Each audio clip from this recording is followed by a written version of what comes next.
Well, this morning is our first scouting trip up in northeast Ohio, and we went to one of our spots that we heard a lot of birds last year. We never shot one, but we chased a lot around and haven't heard a thing. I'm gonna sit here for a little bit longer and see what happens, but right now it's not looking very good. Alright, time to move. Helpful hint, even when you're scouting, but definitely when you're actually hunting, always look around very carefully, very slowly before you stand up. Also, if you're hunting, it never hurts to put out a quick some cuts or something like that, just to see if you can get a shot gobble prior to standing up, because it's really frustrating when you've been sitting in a spot for about 2 hours and then all of a sudden you stand up and there's a turkey like 30 yards away. Happens more often than you think. Another piece of free advice for you: when you are turkey scouting, never, ever, ever, ever use calls. Do not use turkey calls when you're scouting. I don't think I can make that any more clear. But anytime you can condition or educate those birds is not a good thing when it's not the season. So I don't know if you do that, but if you do, stop. Also, that goes for you too, Uncle Jim. I know you like to take that box call out there when you're scouting. Stop it. I freaking hate walking in cornfields compared to soybeans. It's very hard to be stealthy. Alright, I'm coming up on a corner here, which I'll turn and let you see. It is always helpful to get in the habit of easing around these corners, especially when you're hunting, and using this to glass before you just go busting around it. Oh, jeez. Did I mention I hate walking in the corn? Especially when it's like a half a mile walk in the corn. I think I've twisted my ankle about 5 times, almost fallen down 3, and it's just flat out exhausting. Well, I don't know if you can see that, but there's my first getting busted by a turkey. It's just a hen, but it's still annoying. But you always want to make your mistakes scouting, not make them while you're hunting. And I'm sure that, that turkey's not going to be overly bothered by me, so not a big deal. Those might be a flock of turkeys right there, baby. Oh yeah, here we go. I know you can't see that, but I can. Always get a good pair of binoculars, and that's why she was going that direction. And what I'm going to do here is I'm just going to use this corner again to sneak up on these birds. I'm not going to get very close. I'm just going to get to this corner where I can see them.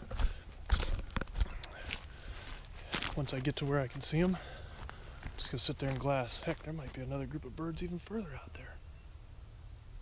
Nope. It's about the 4th bush that's fooled me today.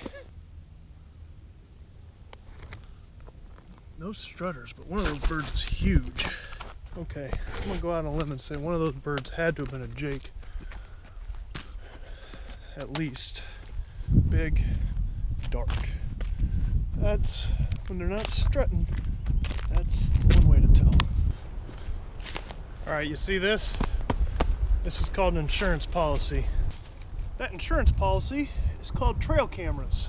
And for those of you who have a dad or an uncle or somebody like that, in this case an uncle, who's recently retired, and you're thinking, oh, this is going to be great, they're going to be able to wake up early and do a bunch of scouting for us when we're not in town. Well, guess what? They start to sleep in once they get retired.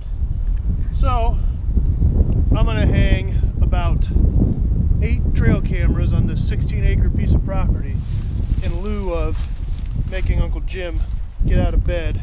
You're welcome, Uncle Jim. While we're in here, we get to check out some of our hinge cutting.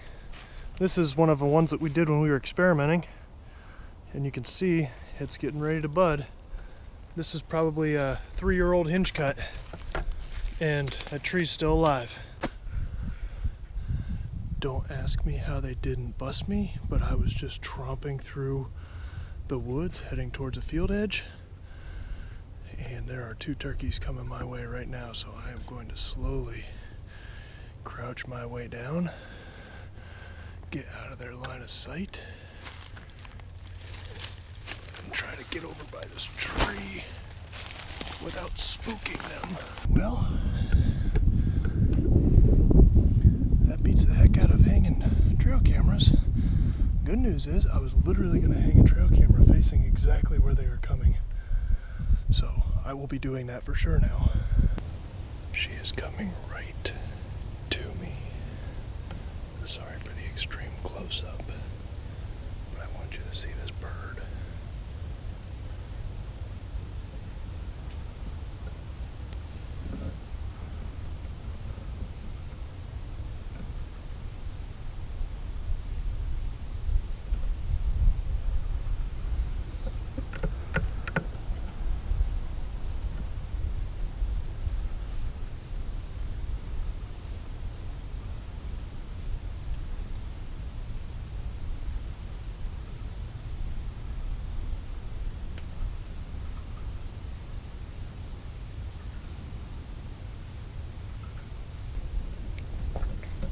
She saw me. Now some of you might be thinking, well, how do you know where to set up a trail camera for turkeys? Well, that's a good question. I don't know. That's part of the reason why I'm hanging 8 trail cameras here on 16 acres. But what I can tell you is what we're going to do is basically hang them where we've seen them before. That one was going to be real easy because we just happened to see those hens come right through here, so I'm hanging a trail camera basically facing out towards that field right where they came.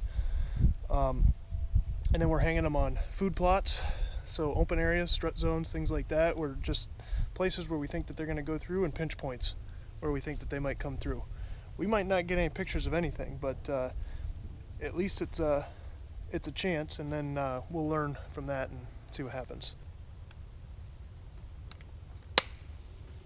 All right, well that finishes hanging cameras. I forgot the drill, which is no surprise to Phil, I'm sure, that I did that, but I forgot the drill, so I only got to hang 5 of the 8.